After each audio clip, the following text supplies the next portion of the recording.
Muchas gracias, señor presidente, senador Santos. Un saludo muy especial a todos los senadores aquí presentes, senador Correa, Sánchez de Oca, senador Romero, senador Ballesteros, y un saludo también muy especial al senador Corso, que nos ha acompañado, lo mismo que el senador Santos, en estas complejas vicisitudes que tienen que ver con el Sistema Nacional de Salud, de Seguridad Social y Salud en Colombia.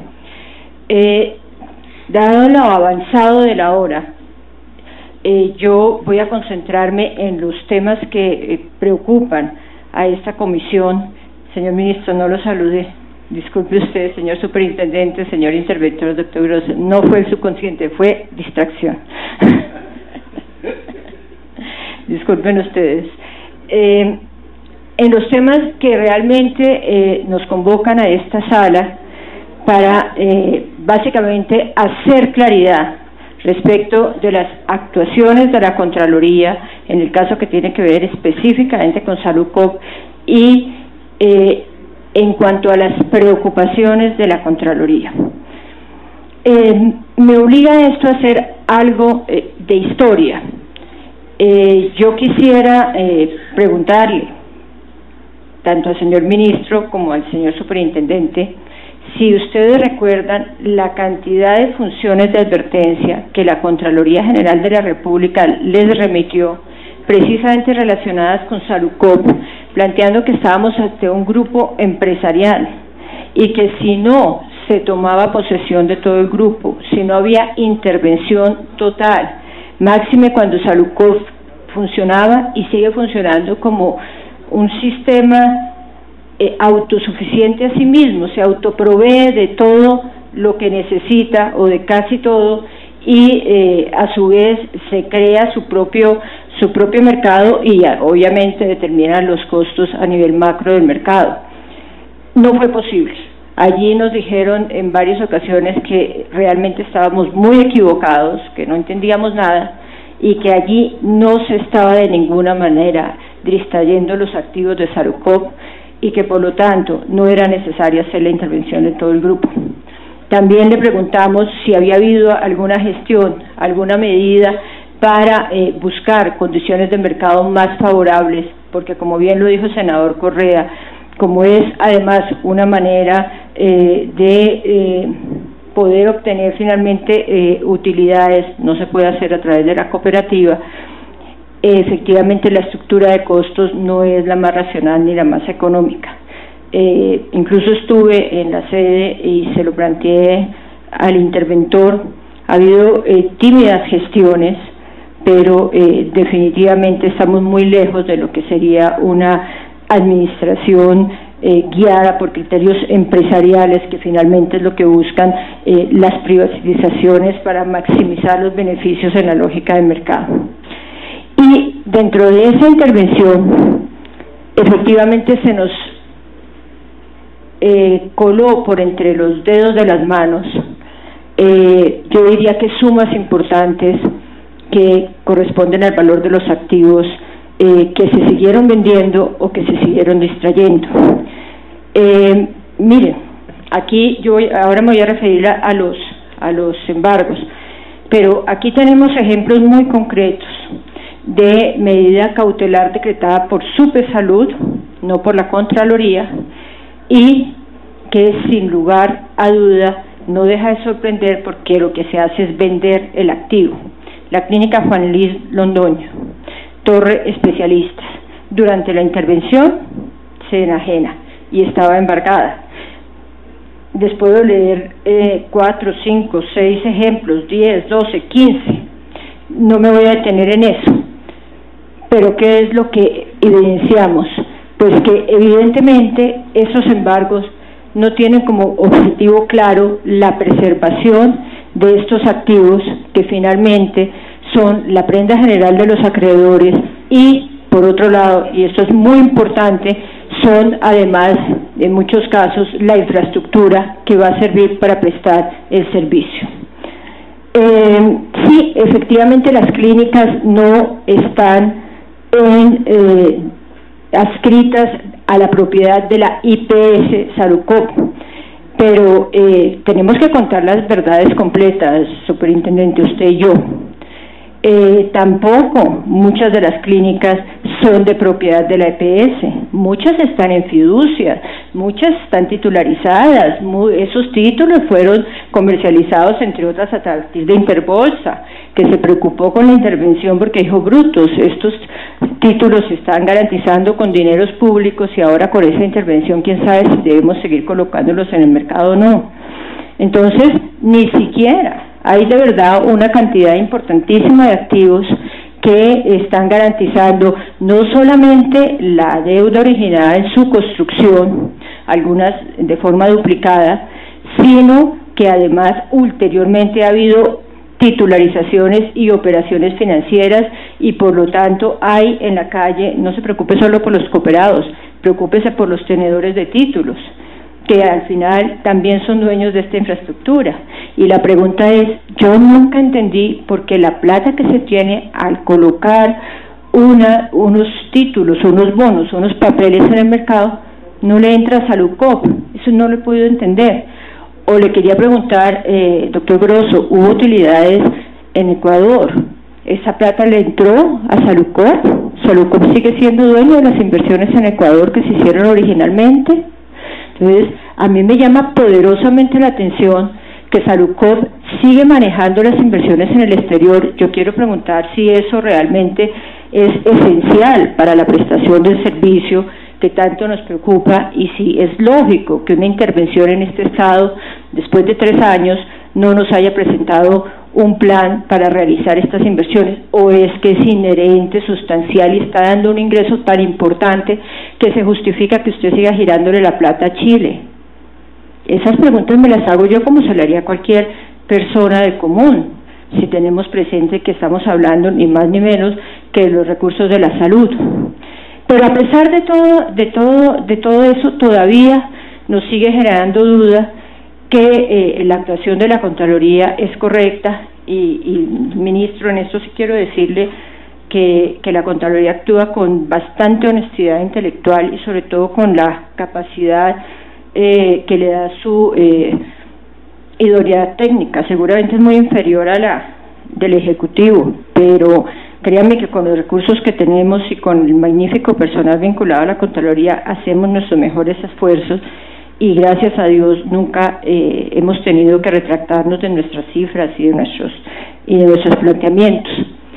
Y hay una cosa que a mí francamente me parece que ha sido producto de la desinformación, que ha sido muy inteligentemente planteada en los medios de comunicación y se le ha dado a entender a los trabajadores. Me gustó muchísimo la intervención de la señora trabajadora de Saludcop, porque a ella le pasó exactamente lo mismo que nos pasó a todos los colombianos, que este emporio al final ni se le levanta el velo corporativo, ni se incluyen todas las empresas cuando se pide que haya declaratoria de grupo empresarial. O sea, hay por parte de la administración pública, por parte del propio gobierno, una serie de decisiones que deben tomar los superintendentes y que no se toman. Por ejemplo, aquí nos contó un poco genéricamente, señor superintendente, un episodio que a nosotros realmente nos aterró. La IPS, que sí tenía un contrato con la EPS, era un contrato de mutuo, gratuito. Yo me pregunto si esa infraestructura la podemos entregar a una empresa, llámese corporación, cooperativa, fundación de Los Ángeles del Cielo, los más buenos del mundo, ¿la podemos entregar de manera gratuita? O sea, yo francamente, o sea, la primera pregunta es, ¿para qué se creó esa corporación IPS? Máxime cuando le giramos, usted le da anticipos a la IPS. Yo no puedo entender la legalidad de los anticipos a esa empresa, doctor Grosso. En este momento se le hacen anticipos.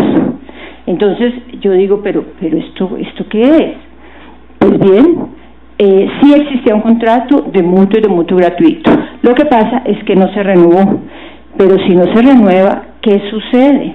Yo le quiero regalar a que se me dé la gana a mí el uso gratuito y el lucro de la administración de unos bienes, pero si se acaba el título, lo mínimo que hago es recuperarlo. O sea, ¿qué pasó después de que se venció el plazo?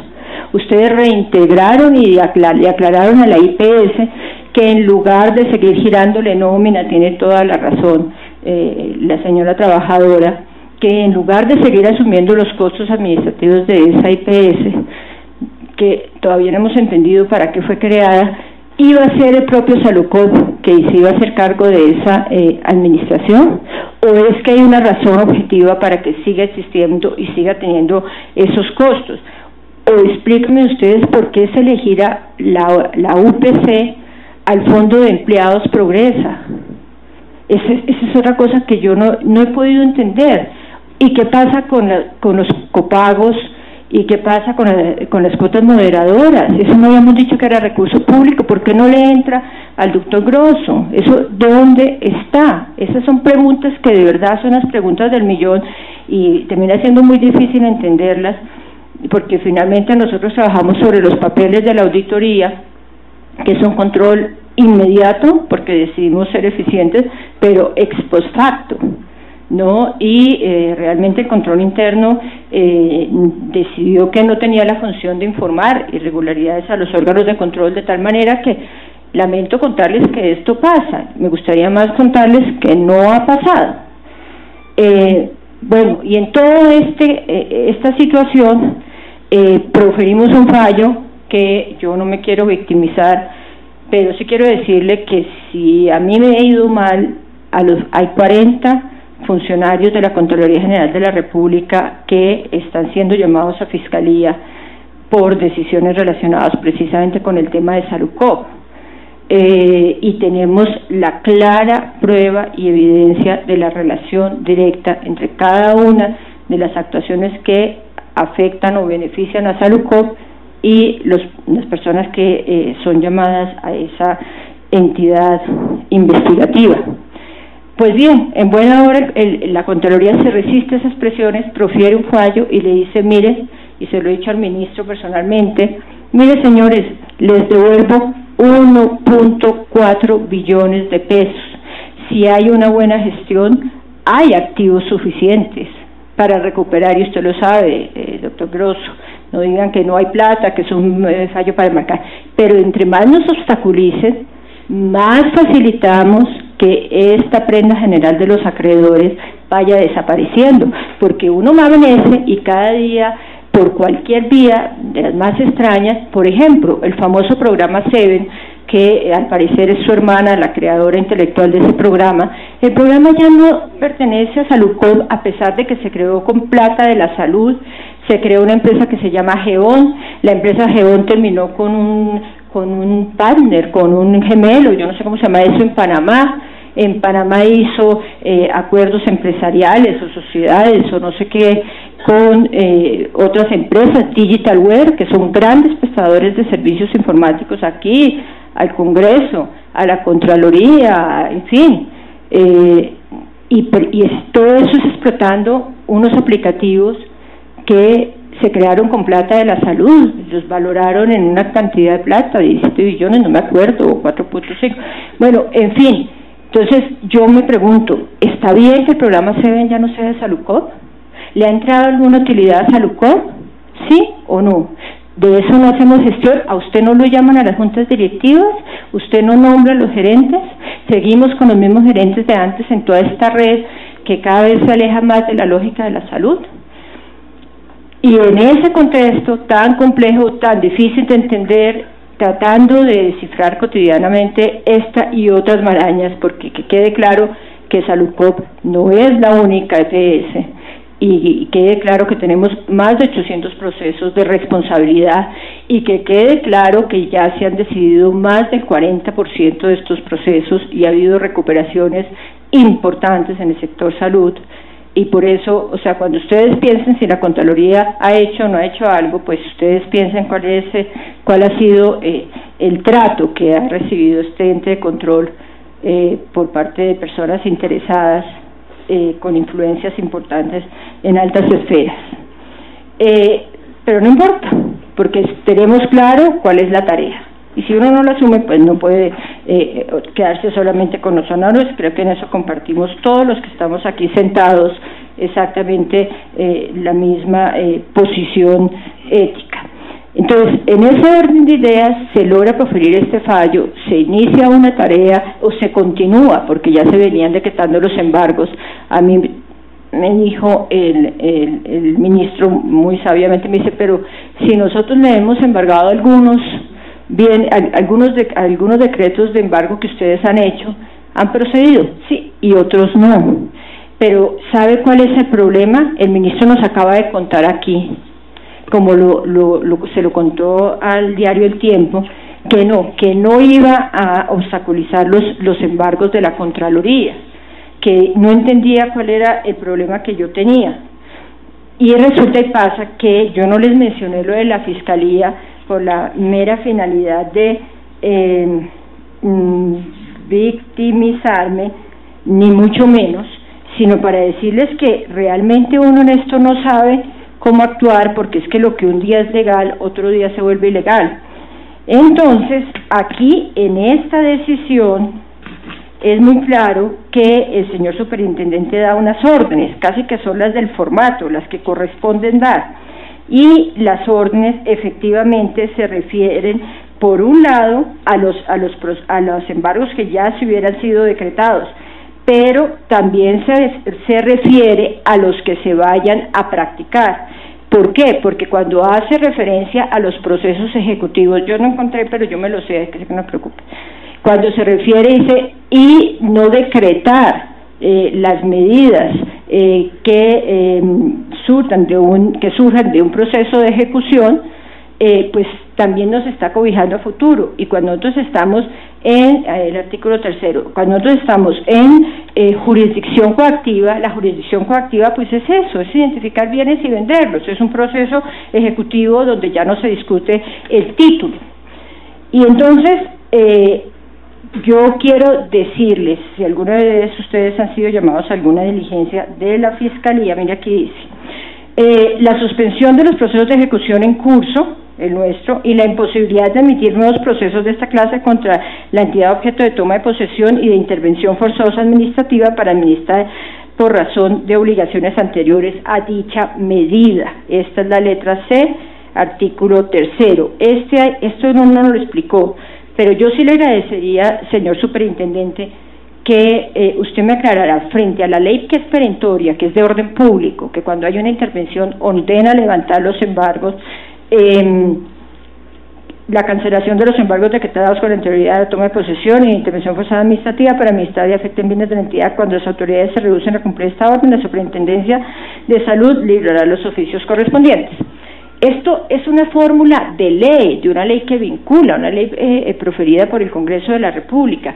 Entonces, ¿cómo hacemos compatible su opinión jurídica con lo que está escrito en una resolución y con lo que dice la ley? No, entre otras porque esta ley tiene un problema, y es que se practican embargos cuando la intervención es para administrar. Para el sector financiero no tenemos la misma medida. Si es intervención administrativa para establecer qué se puede hacer a futuro para sanear, no hay lugar necesariamente a estos embargos. Sí va a ser la liquidación. Y por otro lado, usted ya nos dijo que esta era una intervención blanda, que no se podía capitalizar, que yo no conozco ninguna prohibición. Si aparecieran los cooperados y pusieran 1.2 billones de pesos, no es 1.2, doctor Grosso, es mucho más, porque con todas estas medidas donde la intervención le dice a los proveedores, mire, ustedes tienen contabilizados 100, pero yo les voy a pagar 50. Y entonces pues ahí hay una subvaloración a veces de la cartera que, digamos, valdría la pena que se revisara con mucho más rigor. Si usted puede contabilizar como activos las facturas que han sido glosadas, que esa es una medida de la superintendencia, que es algo así como decretar que el agua no moja, no, porque eso al final, pues si no hay plata, no hay plata, superintendente, independientemente de que los números nos den bonito, que uno cambie la escala y diga, usted ya no se raja con 2.9, sino que se raja con 1, de ahí para arriba no está rajado, no, pero está siendo muy mediocre, no está aprendiendo. En esto pues hay mucho más en juego. Entonces el tema es el siguiente, dígamelo por escrito, dígamelo en una resolución. y yo me siento tranquila, pero con sus declaraciones, con el acta de esta sesión, yo no me siento tranquila, porque estoy segura que el señor fiscal va a decir que yo estoy prevaricando. Entonces, yo sí le rogaría que con ese tono tan enfático, pero no se le olvide aclararme cómo hacemos frente a las normas de orden público, porque es que yo tengo entendido que esa interpretación derogatoria de una norma de orden público no puede tener lugar, pero pues, repito, ojalá que sea así. Y le repito, y no es que yo piense que nuestros embargos son más garantistas que los de ustedes, lo que pasa es que en la práctica hemos visto cómo sí venden y se distraen activos sin que para nada sirva la intervención, y les he dado algunos ejemplos sueltos. Les decía, 2 puntos para terminar. El superintendente nos comenta qué pasó en esa asamblea, pero no nos cuenta que hay denuncias, que su despacho está pendiente de decidirlos, que se diluyó Salucop, que allí se cambió la composición patrimonial de esa corporación en cuanto a los derechos económicos de sus titulares. Para traducirlo, hablemos de dueños, no son exactamente dueños, pero allí hubo unos aportes de un número muy importante, plural de personas, y quedó diluida Salucop EPS, Salucop IPS. Se denunció, el doctor Castro puso las denuncias, casi le pegan en esa asamblea, lo recuerdo muy bien. Nosotros hicimos las diligencias previas para tener la radiografía de qué activos podían estar en riesgo. Ahora estamos haciendo esa verificación. Su despacho no ha decidido esto.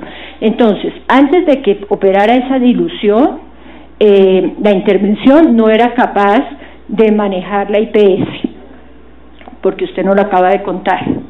Y, claro, después se deja diluir. Hubo irregularidades en la convocatoria, es una convocatoria que hace la Junta, no la Asamblea, o como se llama el organismo equivalente. Hay varias irregularidades que son de bulto, usted no ha tomado las medidas, y en lugar de tomar esas medidas para que se anulen las decisiones allí adoptadas y volvamos a la posición patrimonial original y más favorable de Salucop, entonces sencillamente estamos esperando, usted nos acaba de contar que Fiscalía decida y instancias judiciales decidan y se interviene la IPS. Con estos problemas que le estoy contando, para nosotros entendemos que es una medida en contra del fallo de la Contraloría, deja dudas sobre nuestra capacidad de ejecución del fallo y de todas maneras, yendo mucho más allá, nos deja muchas más dudas cuando el escenario es que al señor gobierno se le dice, mire, aquí tiene usted 1.4 billones de pesos que recuperó, arranque pues a que no se nos sigan distrayendo estos activos, porque son sus activos.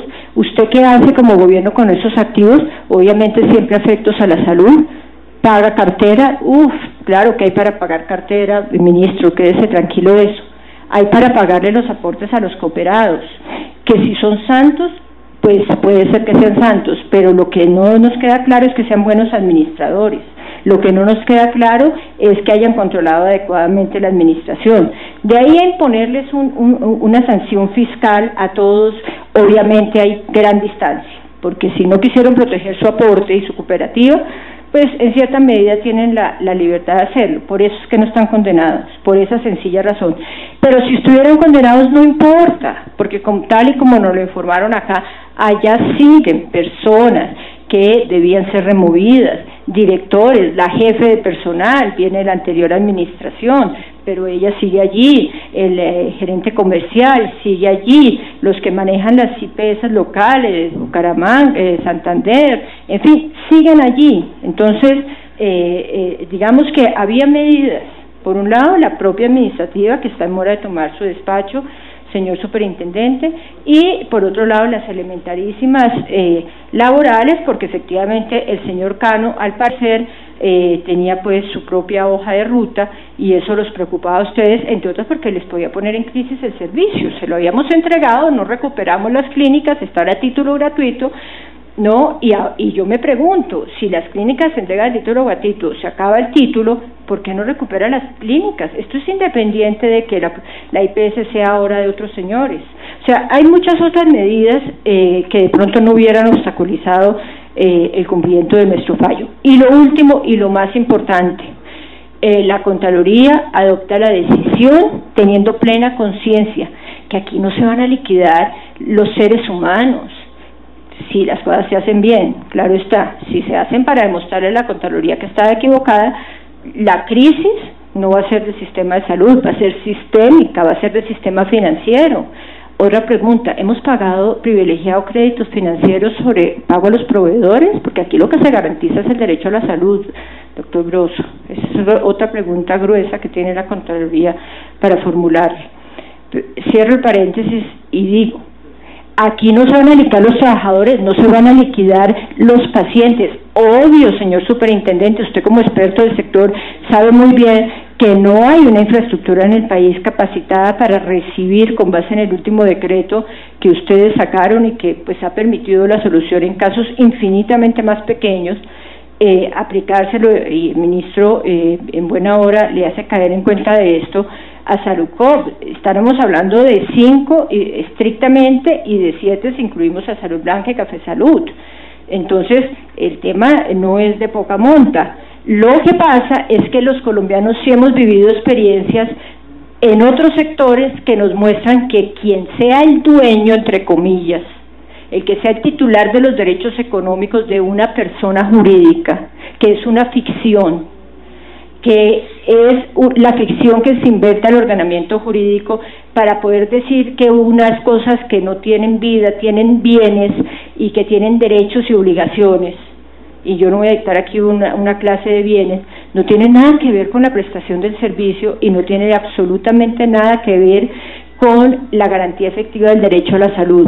Aquí ustedes han hablado de 4 billones largos que se reciben para garantizar la prestación del servicio de salud. Imaginen ustedes esos 4 billones largos, todos aplicados al servicio, que no se vayan a Panamá, Chile, al leasing, a pagar los bonos, el club de Nogal que se nos venció la acción, la transferencia, tocaba pagar, no se había vencido la acción. En fin, todos afectos a la prestación del servicio. No importa si es del gobierno, no importa si el gobierno la enajena, o sea, lo que importa es que haya una buena administración, una administración que tenga claro que estamos prestando un servicio público y estamos administrando recursos públicos. Y ese establecimiento de comercio, como se llama en el Código de Comercio, es decir, el conjunto de bienes y personas afectas a la prestación del servicio, puede estar representado en otra persona jurídica. Aquí nos pone un problema, señor superintendente, yo se lo soluciono. Otra cooperativa que tenga el mismo objeto, porque así lo dice la ley. En caso de liquidación de una cooperativa, y si sobran bienes, y aquí todavía no sabemos si sobran, yo digo que alcanzan para recuperar lo que se había extraído, pero no sé si sobran, pues se vierte en otra cooperativa. Si no sobran, pues lo hace en una persona jurídica cualquiera. Mire, yo estoy afiliada a Café Salud, o estaba, porque un día me llegó una tarjetita que decía Medisalud, Mediplus. Yo ni me di cuenta, ni me afané, cada vez que voy me atienden, a decir verdad, no con la prepagada. Es exactamente lo mismo que le tiene que pasar al usuario. Toda esta historia tiene que ser neutral y objetiva para el usuario.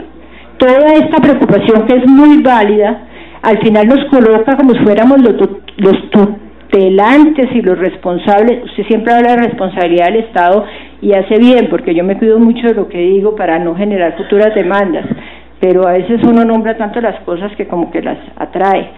Yo le quiero decir que eso tiene que ser neutral, que aquí no estamos tutelando el activo de los 1,000 y pico o 5,000 cooperados, incluyendo o no incluyendo al señor Palacino, no, ese es un recipiente. Nosotros estamos viendo de que los recursos públicos se vayan a garantizar el servicio de salud, porque es nuestro deber, porque si no, no podríamos ser funcionarios públicos y mucho menos estar ejerciendo estas competencias. Pero como se llame, Saludcop punto, Saludcop nueva, que sea cooperativa, que sea corporación, que sea fundación, eso es producto de las locuraciones jurídicas y de las formas que adquieren las empresas cuando prestan un servicio. ¿A quién se le puede ocurrir con un mínimo de harina en el cerebro? Me estoy refiriendo a mí, que tengo algo, no mucha evidentemente, pero algo tengo, que uno va a dejar a 7 millones de usuarios, porque tienen que incluir las otras dos del grupo, sin servicio. Es que eso no puede suceder, no puede haber solución de continuidad. Y lo que yo le estoy diciendo no es un imposible físico, porque en el año 2000 aquí hubo una crisis financiera y todos los países del mundo, incluyendo los Estados Unidos de América, tienen que envidiar lo que se hizo aquí, que fue ejemplar. Claro, nos costó una platica y eso es otra crítica, pero el servicio se garantizó. Y yo no voy a un banco hoy en día a preguntar que si eso es de Davivienda, que si Davivienda es del Grupo Aval o es de Bancolombia. No, yo voy, allá me dan mi platica, yo consigno, o no voy, lo hago por el cajero automático. Ese no es el problema, no puede ser y no podemos propiciar que sea el problema del usuario. Si estamos en situación tal que no tenemos capacidad para garantizar la continuidad del servicio y para que los recursos públicos se administren de manera proba, independientemente de la historia de ese contenedor Cooperativa Saludcop y todo el enjambre de empresas, corporaciones, etcétera, pues francamente hemos retrocedido, porque en el año 2000 lo pudimos hacer y las personas afectadas no eran perita en dulce, no eran ningunos desprovistos de tutela jurídica ni de influencia económica y social. Yo misma trabajaba en una entidad importantísima que tuvo que entregar 3 entidades financieras. ¿Y sabe qué dijo esa empresa? Nada, callada, porque tenía toda la razón el Estado. Entonces, se puede hacer, pero por favor no caigamos en la trampa de pensar que para que se garantice el derecho a la vida de un ser humano que está afiliado a Saludcop, necesariamente tiene que sobrevivir ese cascarón que tiene la historia patrimonial, jurídica y de responsabilidad que tiene. Cuando le pasan todas esas cosas a las empresas, el Estado no quiere que sigan funcionando. Tenemos todas las causales de liquidación. El ministro dice, tomaremos la mejor decisión. Yo le digo de una manera muy jurídica y seguramente muy antipática, ¿cuál decisión? La ley ya decidió por ustedes, están todas las causales, son normas de orden público. Porque en este caso también es importante que sepamos que hay órdenes de la Corte, sentencias del Consejo de Estado, decisión, fallo definitivo del Procurador y de la Contralora. No se ejecutan, es el ejemplo perfecto de anomia. Ya reintegramos las clínicas, las vendimos y las reintegramos, doctor Grosso, señor superintendente, ustedes interpretaron el fallo que eso era después, que menos que se habrá cumplido esa fecha. Yo no he visto el reintegro de los 700.000 millones. Ahora, no le estoy diciendo que venda, necesariamente, porque las circunstancias han cambiado. Gústenos o no, Saludcop hoy está en manos suyas, ministro. Ejerza de señor y dueño. Gracias. Bueno.